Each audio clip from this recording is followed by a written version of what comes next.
Good morning, Fergus. Today is a great day to be alive, don't you think? Clearly, winter has made a dramatic entrance and has become hazardous to those who drive. We want all of you to stay alive, so we asked local police officers for some helpful tips to help keep you safe. Wilkinson, I'm here with Officer Janice and Officer King. Is there any advice you could offer people, like if they find their car sliding or like just kind of losing control? Most newer cars have anti-lock brakes, and that braking system is in place to keep your wheels from sliding, and it allows your wheels to spin a little bit as it slows you down. So if you have anti-lock brakes, if you're holding the brakes, that's a good thing. If you're driving an older vehicle that don't have anti-lock brakes, if you slam on your brakes, it locks your wheels up, which makes you slide. So if you're in an old vehicle, you want to pump your brakes. Pumping of the brake theory, that's exactly what you're trying to do, is regain the traction with your wheels, and so just look for drier spots or sandier spots to help regain that traction. Is there any tips you guys could add just like to avoid the situations where you would actually be sliding? Or Yeah, there's several things.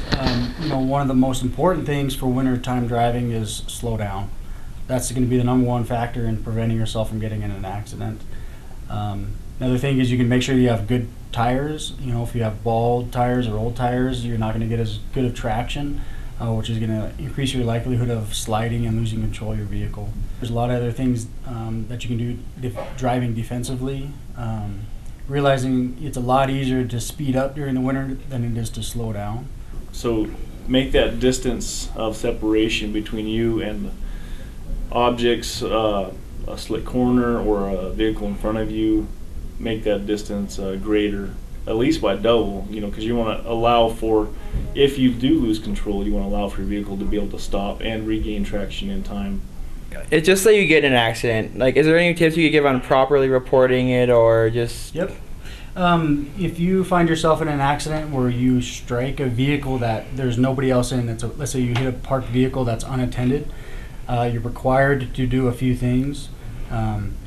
One is, if that's the only thing that's damaged, if the vehicle is the only thing that's damaged, there's no other property damage, maybe to a house or a fence or anything like that, then you're going to have to leave, at a minimum, you're going to have to leave your name, phone number to be contacted, your address, insurance company name, and your insurance company policy number. If you write all of that down on a piece of paper and leave it on the vehicle that you hit, you will have met the requirements of the law. If you hit a vehicle that's attended, saying somebody else is in it, you're required, best course of action is just call the police department and report it so that an officer can come and assist you and determine, depending on how much damage, whether or not it needs to get reported to the state or what you can do there.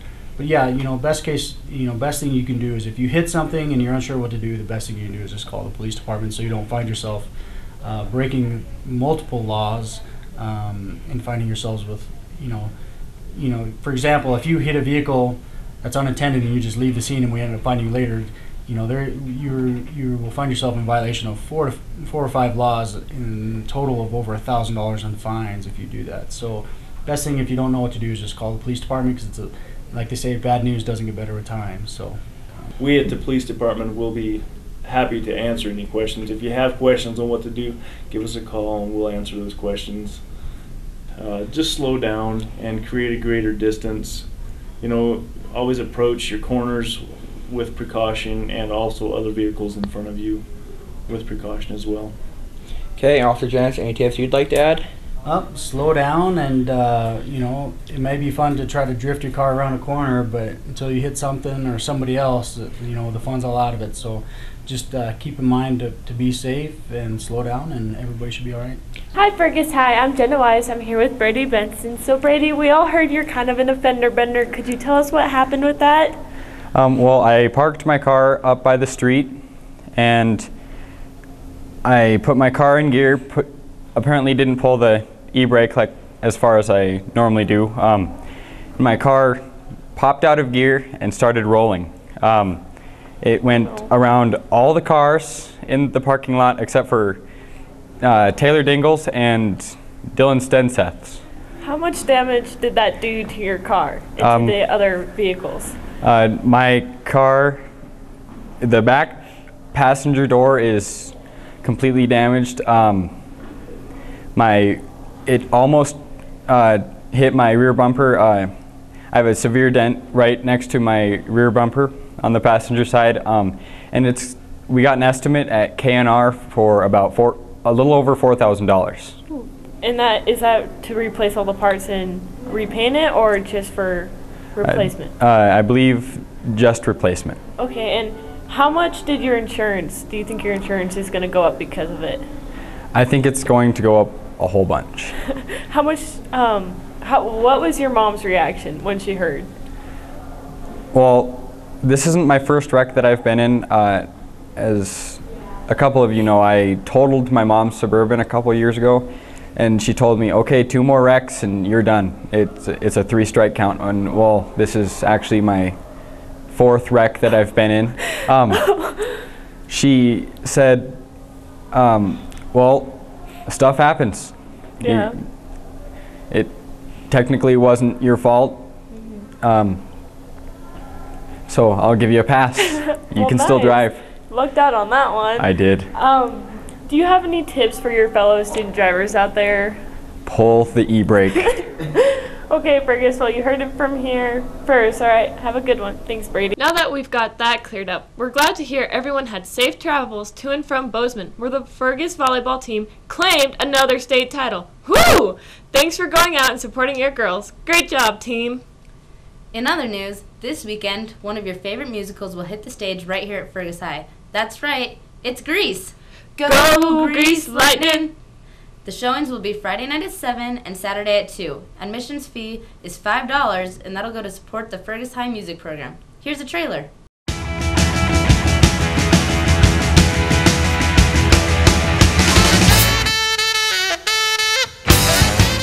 Grease! One of a kind, like dip-de-dip-de-dip-de-wop-de-dip-de-doo. Our names are signed, like booty-booty-booty-booty, shoo-bity-wop-shoo-bop.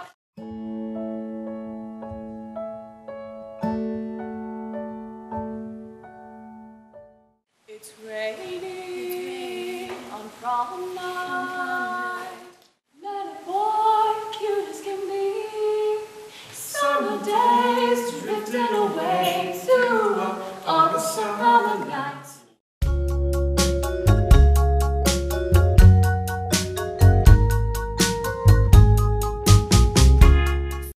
And my brain is reeling, and my eyes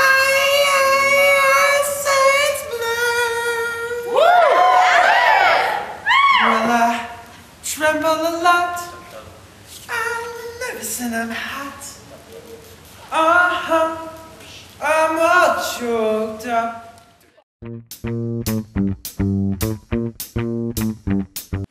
Those magic changes, my heart arranges a melody.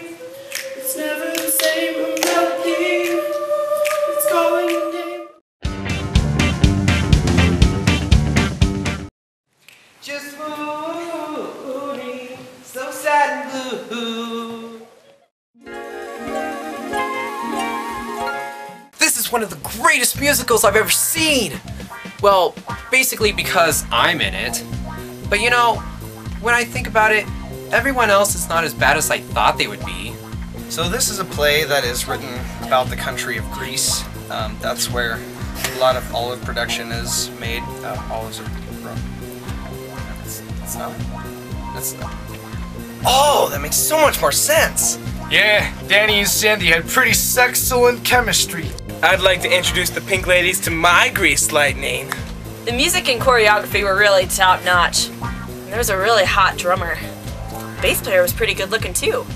I'm gonna go get their numbers. Yeah, I couldn't find my glasses, so I didn't really know what was going on.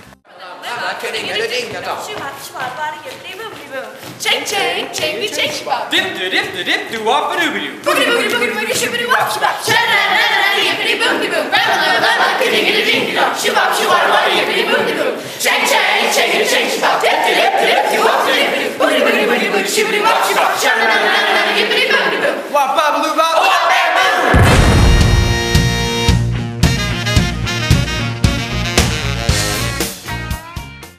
Wow, that That sure looks great. If you aren't in the musical and you want to be, next year there are definitely going to be some shoes to fill.